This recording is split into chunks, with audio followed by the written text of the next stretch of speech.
Bismillahirrahmanirrahim. Assalamualaikum warahmatullahi wabarakatuh. Kami dari kelompok 7 yang mana mendapatkan materi tentang perbandingan mazhab pada fikih ibadah. Yang kami ambil yaitu tentang tayamum.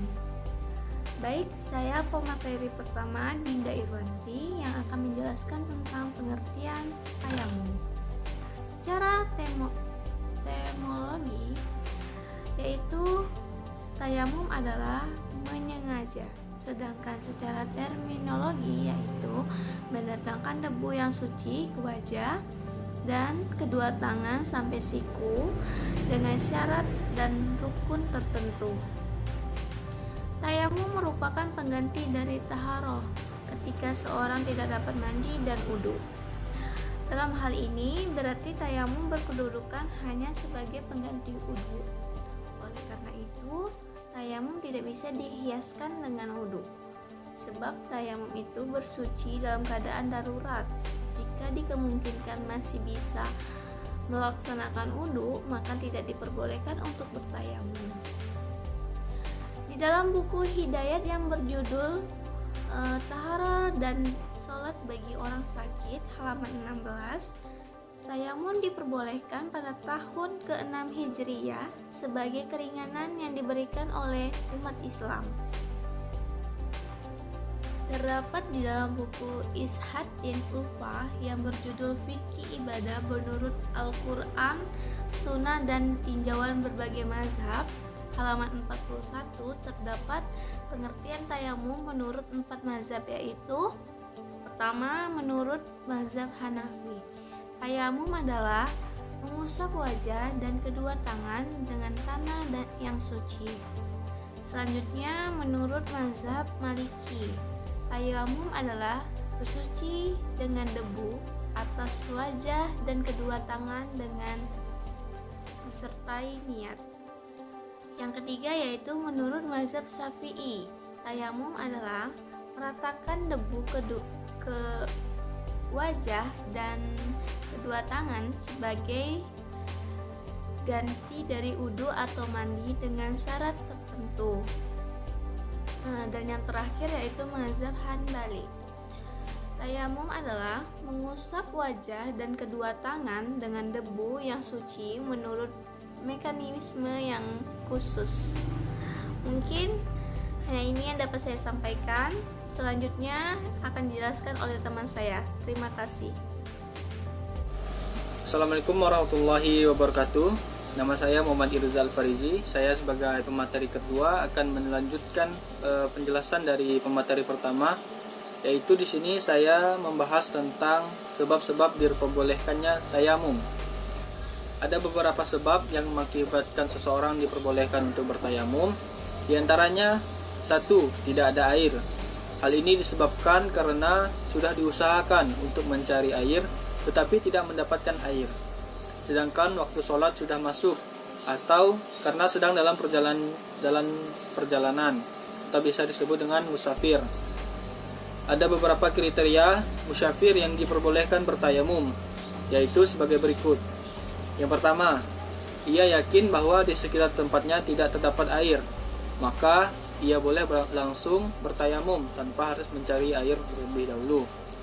Yang kedua, ia tidak yakin, ia menduga di sana mungkin ada air, tetapi mungkin juga tidak. Pada keadaan demikian, ia wajib lebih dahulu mencari air di tempat-tempat yang dianggap mungkin terdapat air. Yang ketiga, ia yakin ada air di sekitar tempat itu, akan tetapi menimbang situasi pada saat itu tempatnya jauh dan dikhawatirkan waktu sholat akan habis dan banyaknya musafir yang berdesakan mengambil air, maka ia diperbolehkan untuk bertayamum.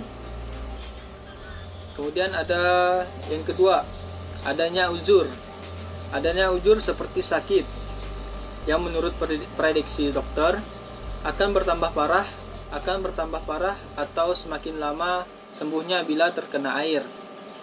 Yang ketiga, ada perbedaan pendapat tentang sebab tayamum. Yang ketiga ini, Imam Hanafi berpendapat hanya ada 2 yang disebutkan di atas yang merupakan sebab diperbolehkannya tayamum.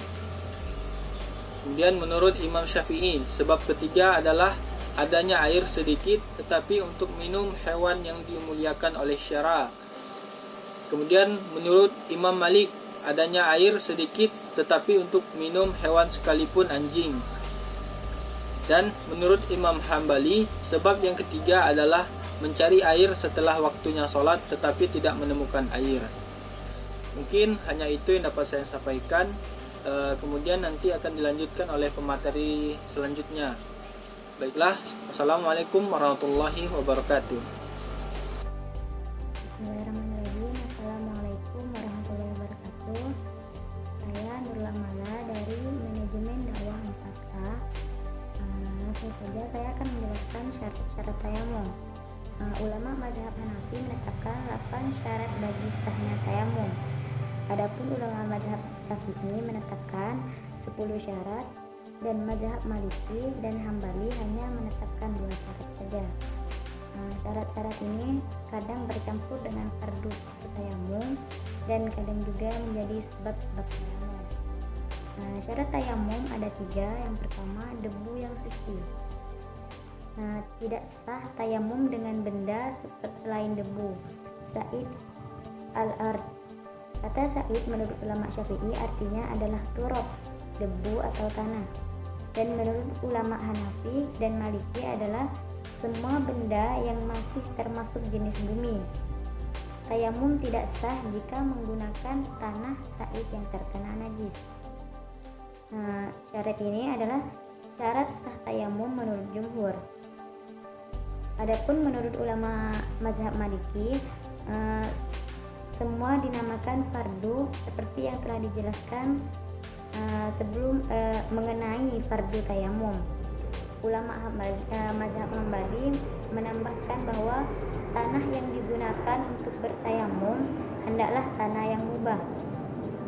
Jika tayamum menggunakan tanah yang gosok ataupun tanah kuburan yang sering digali dan tanah masjid, maka tayamum itu tidak boleh.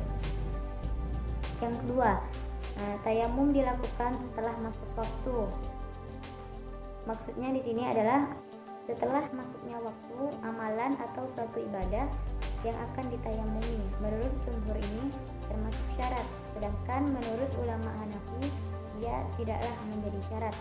Maksudnya tayamum dilakukan setelah masuk waktu ini, misalnya setelah seseorang mendengarkan azan lalu dia bertayamum dan cepat melaksanakan sholat.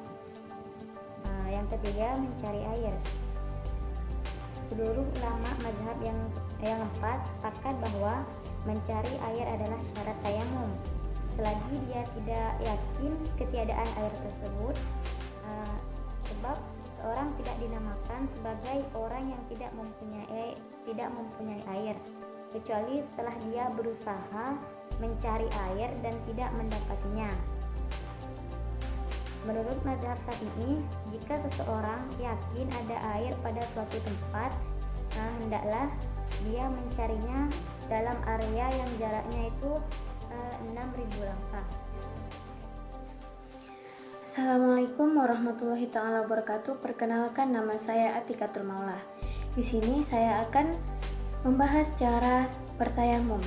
Yang pertama, siapkan tanah atau debu yang bersih. Yang kedua, kita harus menghadap kiblat dan membaca bismillah, dan membaca niatnya. Niatnya seperti nawaitu tayammumi li istibahati sholati lillahi ta'ala. Artinya aku berniat untuk bertayamum agar diperbolehkan sholat karena Allah Ta'ala. Tangan disimpan diletakkan di debu yang bersih. Setelah itu, usapkan kedua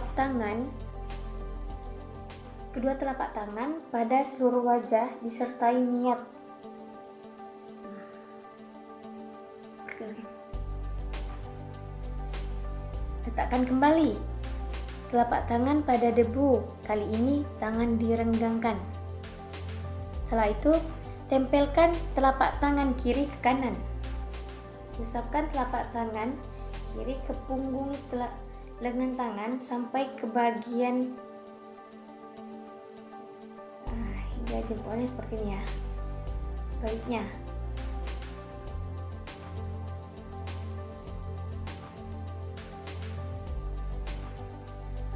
Seperti itu. Sekian dari saya. Assalamualaikum warahmatullahi wabarakatuh. Bismillahirrahmanirrahim. Untuk melanjutkan pembahasan dari Mbak Tika tadi, di sini saya akan menjelaskan hal-hal yang membatalkan tayamum atau sama halnya dengan pengganti wudhu, pembersihan yang menggunakan debu yang suci. Hal-hal yang membatalkan dari suatu tayamum tadi sama halnya dengan hal-hal yang membatalkan wudhu, seperti hadas kecil, hadas besar, maupun lain sebagainya. Tetapi ada perkara atau pembahasan lain yang tidak hanya dibahas dalam wudhu, tetapi dibahas dalam tayamum.